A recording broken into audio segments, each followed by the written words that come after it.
It usually happens late at night when the artificial glow of a screen casts long, cold shadows across an otherwise empty room. You are holding a small piece of glass that grants immediate access to billions of human minds, yet a strange, hollow ache settles deep in your chest. The notifications stack up in the dark. The messages arrive in a relentless, rhythmic pulse. You are entirely surrounded by voices, and yet you have never felt more alone. This is the quiet, devastating paradox of our current time. We live in an era of unprecedented, constant connection, swimming in a relentless stream of digital interaction that promises to bridge every conceivable gap between us. But instead of feeling securely tethered to one another, we are adrift. The more artificial threads we spin, the more fragile the web becomes, leaving us suspended in a state of deep isolation that no amount of endless scrolling can cure. Look closely at the architecture of a modern day. The natural spaces between tasks are immediately filled with an avalanche of digital noise. We do not wait in line at the store anymore. We broadcast our waiting to a phantom audience. We do not sit quietly on a train. We consume the heavily curated lives of distant strangers. Every moment of potential silence is quickly paved over with a desperate need to be perceived. But there is a profound, undeniable difference between being perceived and being truly known. When human connection is reduced to a trackable metric, a heart icon, a fleeting reply typed in transit, it demands a continuous performance. We begin to wear digital masks, projecting a sanitized version of our lives into the void. This performative connection requires immense psychic energy, demanding that we constantly update our digital selves while our actual breathing selves are left unattended. Think of the stark silence that follows when you finally lock the screen and put the device down. The sudden, heavy quiet of the room presses against your ears. In that stark absence of input, the grand illusion shatters. You are just a single person sitting alone in the quiet. What we are truly grieving is the quiet loss of an unbroadcasted reality. There was a time not so long ago when human experiences belonged solely to the people standing in the room. A conversation, a shared meal, a quiet afternoon watching the rain. These moments existed entirely for their own sake, unwitnessed by distant crowds. They carried a natural gravity deeply rooted in the physical present, anchored by the undeniable fact of being together in the flesh. We have systematically dismantled the physical arenas where this kind of effortless being was possible. Sociologists often call it the third space. These were the local diners, the public parks, the quiet community libraries. Places that were neither the demanding environment of the workplace nor the private enclosure of the home. They were neutral, shared grounds where people simply existed alongside one another without a specific agenda, without a digital profile, without any pressing need to perform. In the tragic absence of the third space, our social lives have migrated almost entirely into the frictionless digital realm. But a software platform is not a physical place. An algorithmic feed is not a living community.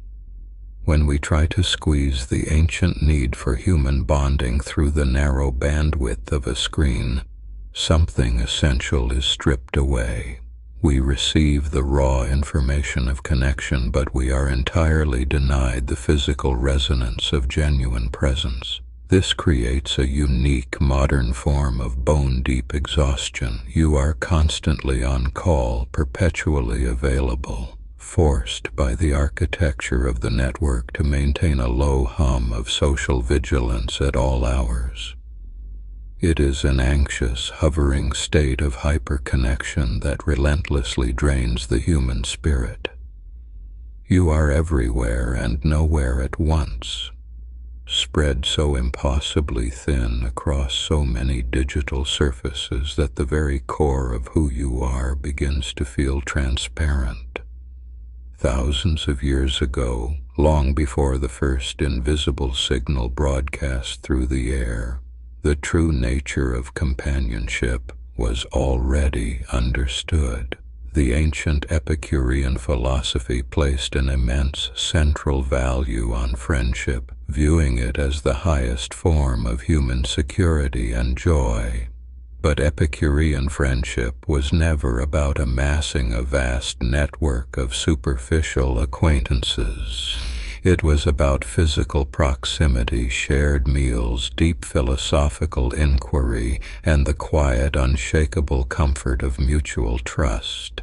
They understood that genuine presence requires a physical sanctuary to survive. It requires a protected space where the chaotic world can be temporarily shut out, where the endless demands of society cannot intrude. True connection thrives only in the undisturbed spaces where we can finally drop the heavy armor of public expectation and simply exist. It is an intimate, highly localized phenomenon entirely incompatible with the modern concept of broadcasting your life to a faceless crowd. Imagine sitting across a wooden table from someone who is asking absolutely nothing of you. The only sounds in the room are the gentle clink of a coffee cup, the steady, calming rhythm of their breathing.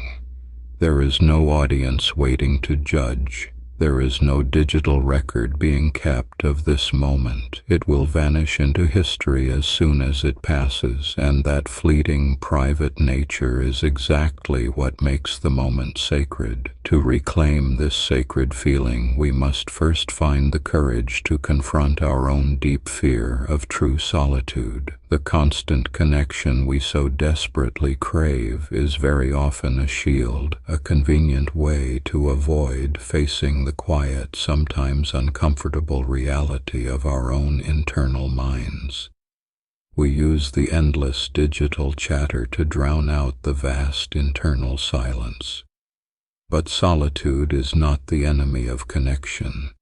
It is the absolute prerequisite for it. When you are constantly reacting to the demands of the external world, you inevitably lose the thread of your own internal narrative. You literally forget how to sit quietly with yourself in an empty room. And if you cannot be present with your own mind, you cannot possibly offer genuine, grounded presence to another human being. The deep isolation we feel in the modern crowd is, at its very root, a profound estrangement from our own core. The modern digital infrastructure is explicitly designed to prey on this exact estrangement. It offers a steady, calculated drip of synthetic belonging to keep you engaged. Every chime, every notification is a tiny, fleeting promise that you matter, that you are a valued member of the tribe. But it is a counterfeit currency. It violently spikes the dopamine in your brain but slowly starves the soul, leaving you constantly reaching for the next hollow hit of validation. We are absolutely terrified of missing out, of being forgotten by the cold logic of the algorithm, of fading into digital irrelevance. So we keep all the channels wide open.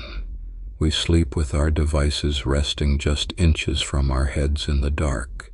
We wake up, open our eyes, and immediately plug our minds back into the rushing current, desperately hoping that today the endless stream of data will finally coalesce into a genuine feeling of human warmth. But the warmth we seek never comes from the wire. Contrasting our digital hyperconnection with the ancient biological realities of our nervous systems reveals a stark mismatch.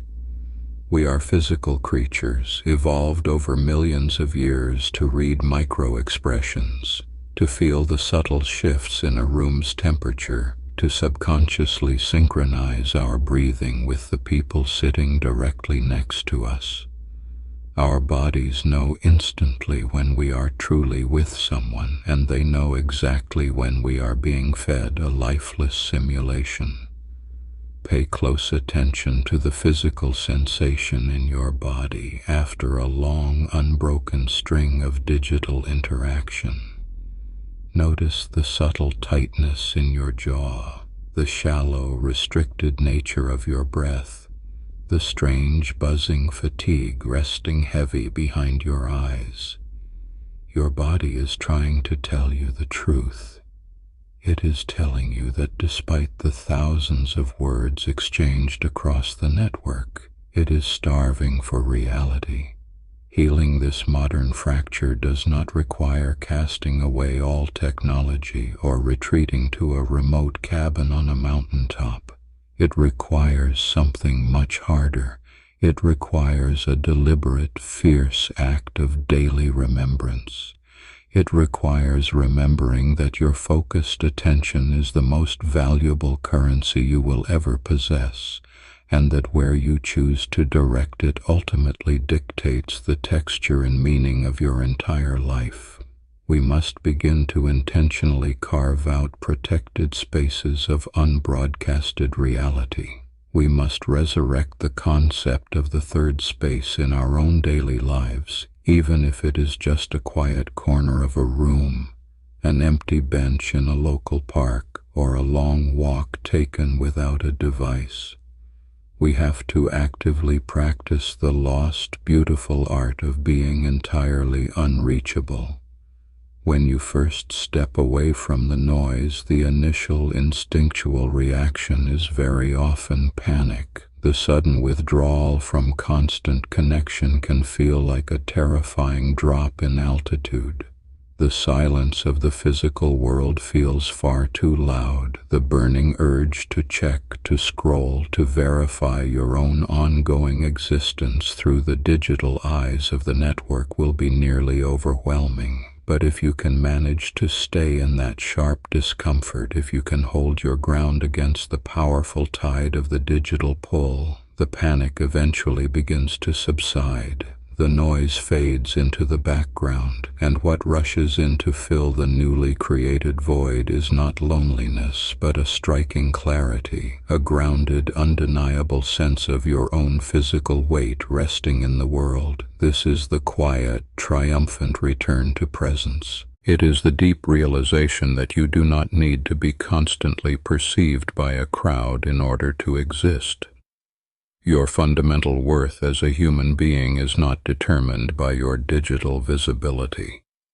In the quiet, unrecorded moments of your life, you are entirely whole, entirely complete, requiring absolutely no external validation to justify the simple act of taking a breath. The true path out of deep isolation is never found by adding more connections to the network, but by deepening the quiet ones that remain in the physical light. It is about closing the countless open tabs in your weary mind, putting down the digital mask, and stepping back into the quiet, magnificent reality of the present moment. Here, in the absolute stillness, you are finally known.